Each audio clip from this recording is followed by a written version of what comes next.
আসসালামু আলাইকুম, welcome to my channel Afsani's world. কেমন আছেন আপনারা সবাই? আজকে আমি নিয়ে এলাম আপনাদের সামনে বাঁধাকপি পিঠা। এই বাঁধাকপি পিঠাটা আপনারা এইভাবেও খেয়ে দেখতে পারেন। এর মধ্যে দিয়ে দিলাম বাঁধাকপি কুচি, কাঁচামরিচ, পেঁয়াজটা অবশ্য আমি দেরিতেই দিয়েছি। এর মধ্যে আদা রসুন বাটা দিয়ে দিলাম হলুদের গুঁড়ো, তারপরে এই তো গরম মশলার গুঁড়ো, জিরার গুঁড়ো,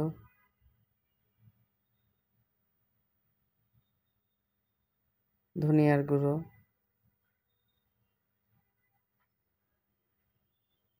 তারপরে এখানে দিয়ে দিব আমি একটা ডিম ভেঙে দেব, তারপর দিয়ে দিলাম লবণ,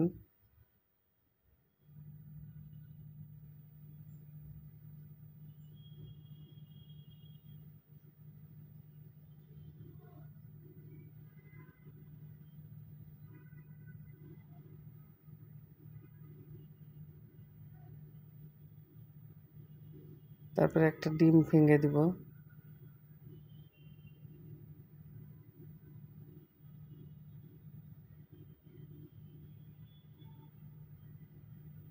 তারপরে এই তো একটু ভালো করে মেখে নেব এটা,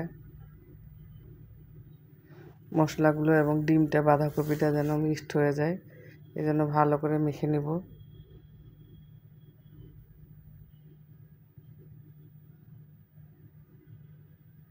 বাঁধাকপিটা অবশ্য আরেকটু কুচি কুচি করে কাটলে আরও একটু ভালো হতো, যেহেতু কোহিনূর বেগম কেটেছে।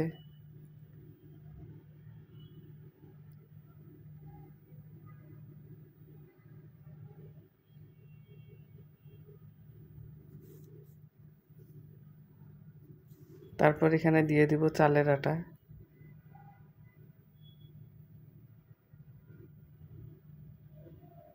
চালের আটাটা দিয়ে ভালো করে মেখে নেব।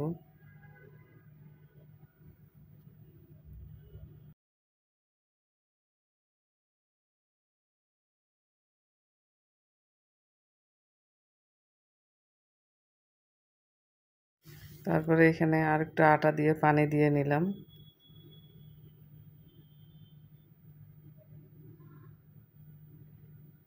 দিয়ে পুরটাকে এইভাবেই রেখে দিবেন।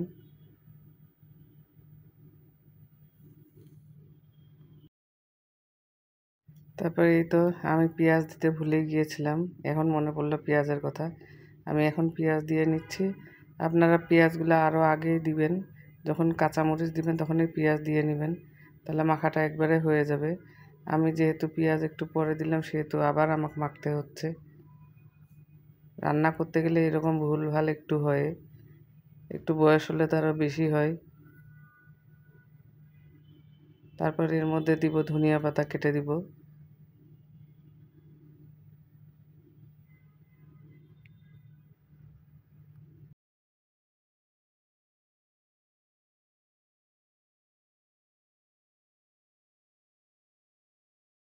তারপরে যে কড়াইতে তেল দিয়ে দেব, তেলটা একটু বেশি করেই দিব যেহেতু এটা ডুবো তেলেই ভাজা হবে।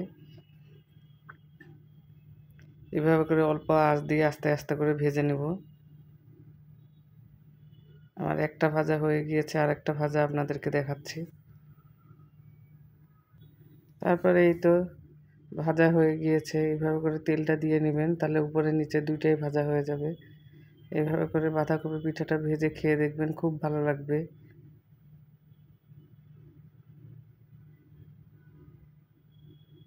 এরকম সস দিয়ে খেয়ে নেবেন, খেয়ে দেখবেন, খুব টেস্টি একটি পিঠা। আপনাদেরকে কেমন লাগলো অবশ্যই আমাকে জানাবেন।